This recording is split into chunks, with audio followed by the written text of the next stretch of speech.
ఓం నమ శివాయ అనే పంచాక్షరి మంత్రాన్ని సుమారుగా 140 కోట్ల మంది స్మరించారు.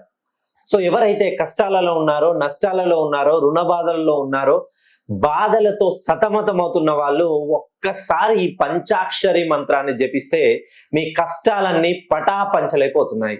మెయిన్ గా ఈ శివరాత్రి తర్వాత ఎవరైతే శివుణ్ణి మనస్ఫూర్తిగా స్మరించి ఓ పరమేశ్వర నాకెందుకు ఇన్ని కష్టాలు అని ఆ బోలా శంకరుణ్ణి ఎవరైతే వేడుకుంటారో, మెయిన్ గా నేను చెప్పినటువంటి 3 రాశుల వాళ్ళకి ఆ ముక్కంటి ఆ ముల్లోకాలను ఏలే పరమేశ్వరుడు మీ పైన సిరుల వర్షం కురిపించబోతున్నాడు.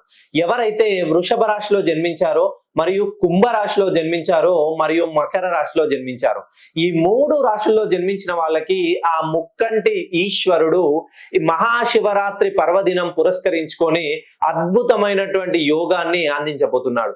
మీరు ఇప్పటి వరకు ఏ పని చేసినా అన్ని పెండింగ్ లో ఉన్నాయా? మీరు ఎవరికైనా డబ్బులు ఇస్తే తిరిగి రావడం వాళ్ళు డేట్స్ జరుపుతున్నారా? ఏదైనా కాంట్రాక్ట్ విషయంలో ప్రతి విషయం పెండింగ్ లో ఉందా?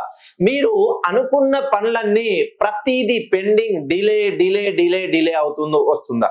మీరు ఎవరినైతే నమ్మి చేరదీస్తారో వాళ్ళే మీకు రివర్స్ అయ్యి మీ అపజయాన్ని వాళ్ళు కోరుకుంటున్నారా? ఒక్కసారి మీరు వృషభ రాశిలో జన్మించిన, మకర రాశిలో జన్మించిన, కుంభ రాశిలో జన్మించిన మీ పేరులోని సంఖ్యా బలాన్ని సరిచేయండి. మీ పేరులో డేట్ ఆఫ్ బర్త్ ను మొత్తాన్ని కూడితే 1, 11, 13, 16, 18, 21, 31, 33 ఈ నెంబర్లలో వస్తే ఖచ్చితంగా మీ నమ్మిన వాళ్ళ చేతిలో మీరు మోసానికి గురి కావాల్సి వస్తుంది.